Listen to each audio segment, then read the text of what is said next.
Welcome back, all, and look who's here. You can tell immediately it's not Heather, but it is the coach. So if you're looking to make some money, he's the guy. Tell us, how'd you do last week, Coach? Steve, we were 50% with our handicapping selections. Starz came out and killed a field on Sunday by 8.5 lengths, paid $4.80 to win. 98.20 on the try.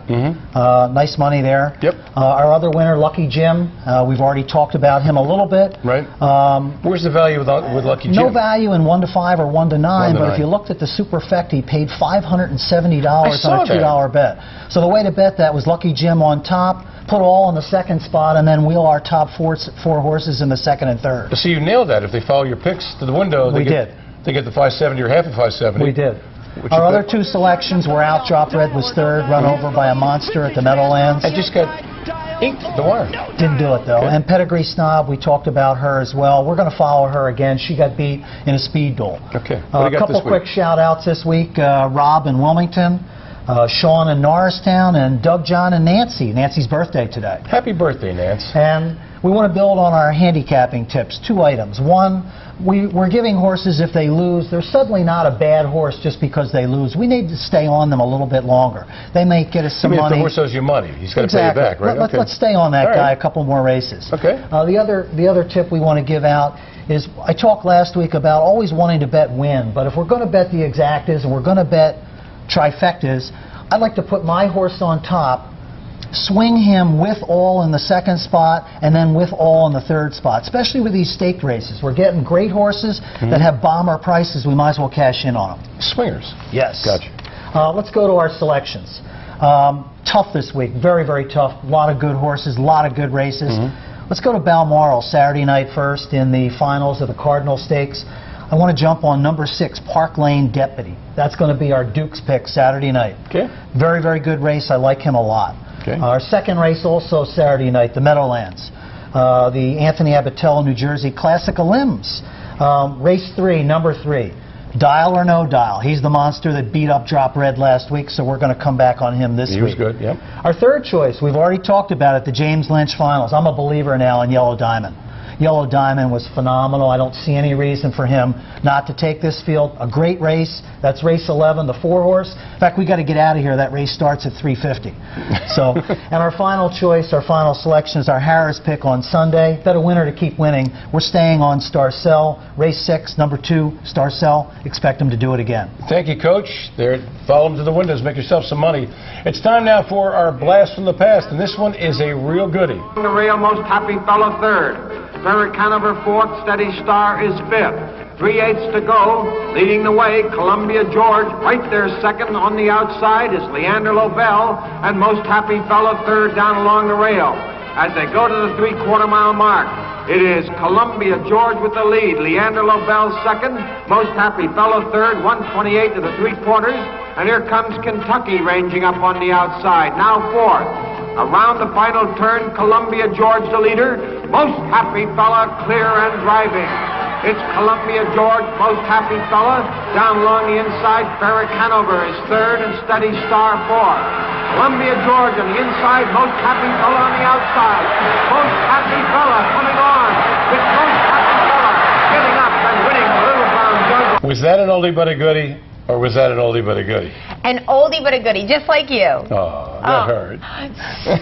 One for Heather. Speaking of oldies but goodies, tune into my radio show Saturday night on the Big Talker 1210 WPHT. That is 1210 AM. The show is called Remember When. And we don't deal in the present nor the future. We only deal back in the good old days. So join us on Saturday nights between 10 and midnight. Thank you. Okay, now, I'm totally befuddled now. What a shameless plug. Let's go to Harris Chester. Monday, the 11th at Harris Chester was a condition pace for fillies and mares. Non-winners of $23,500 in the last 5 starts, so they're high-class mares.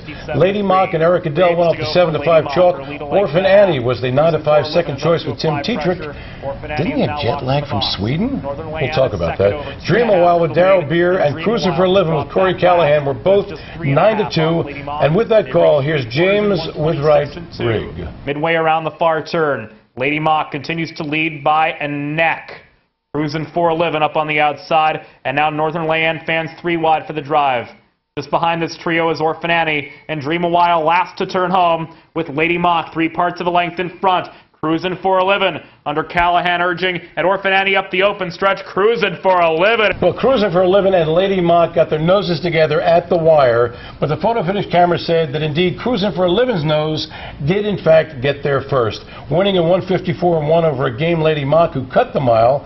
Orphan Annie was third. We're going to head on over to Pocono, and we just saw some girls at Chester, and we're going to see another girl at Pocono, but she's taking on the boys, and her name is 4-Star Sue. She was actually racing at Chester. She returns back over to Pocono, and here we also have Tasmanian Daniel. Full dance card this year. He's raced 16 times already going into this event. Yeah. Yep. And Tivoli, Hanover. I think is it Tivoli or Tivoli? You say Tivoli, I say Tivoli. Okay, well there you go. He's a favorite in the race. He's won his last 3. Slight lead for 4-Star Sue in between horses. Tivoli, Hanover moving up on the outside. All over the place, still giving all he's got at the rail. And Poker Hat also showing pace back there at the top of the stretch. Quite a charge here. 4-Star Sue with the lead. Outside Tivoli, Hanover finishing strong. Far outside Poker Hat. Those 3 across the track. 4-Star Sue digging in. 4-Star Sue. Okay, I guess I gave it away in the beginning by touting the girl, but 4-Star Sue does get up in the final stride in 1:15.3. She beats the boys. I don't know if you remember back when Pocono first opened, she was like beating the boys every week. Then she actually ended up leaving Pocono, went to the Meadowlands, came to Chester. Went to jail. She is went to where? Went to jail for beating up boys. Anyway, she's back at Pocono. She's driven by Anthony Napolitano. I can't believe I laugh at your jokes, right? But that's okay. Simple minds. Thank God you did. Second was Tasmanian Daniel, and third went to Tivoli, Hanover.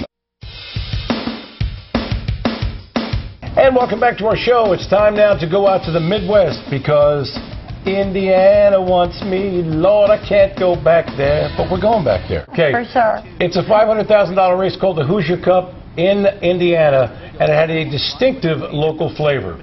Annie's Western car with Ron Pierce was the 5-2 chalk of the field of 12. The George Teague entry of Mr. Wiggles, Corey Callahan, and Chasin' Racing with Peter Wren was 7-2. Stand Up and Kiss Me Mama with David Miller with a 4-1 third choice. Here's how the Hoosier Cup went.